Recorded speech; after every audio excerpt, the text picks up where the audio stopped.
Tôt dans ma carrière en aviation, j'ai vécu une situation qui m'a fait réfléchir. En tant qu'instructeur, je faisais un vol avec un étudiant. Nous faisions une approche sur une piste de montagne. J'avais indiqué qu'il s'agissait d'une piste à sens unique, que nous pouvions effectuer l'approche dans une direction, mais qu'en raison du terrain adjacent, nous ne pouvions pas décoller dans la même direction. À cet endroit, la pente était inclinée uniformément, si bien qu'une illusion d'optique donne l'impression que la piste est presque de niveau. Mais en fait, le relief est si prononcé qu'il s'élève plus rapidement que la capacité ascensionnelle de notre avion. La procédure était la suivante. Nous ferions une approche, suivie d'un atterrissage, puis un décollage dans la direction opposée. Il semblait peu convaincu, même si je lui ai assuré que c'était le cas. Nous étions à environ 500 pieds en approche lorsqu'un véhicule s'est engagé sur la piste. Nous aurions pu remettre les gaz et amorcer la remontée immédiatement, mais je me suis dit que c'était une bonne occasion pour lui montrer l'effet de l'illusion due au relief ascendant. Nous avons donc étiré l'approche finale.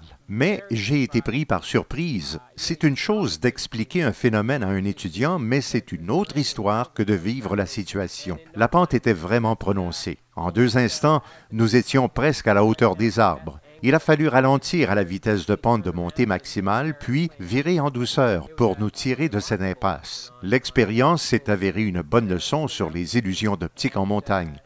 Il faut se fier à ses cartes plutôt qu'à sa vision, qui peut nous induire en erreur.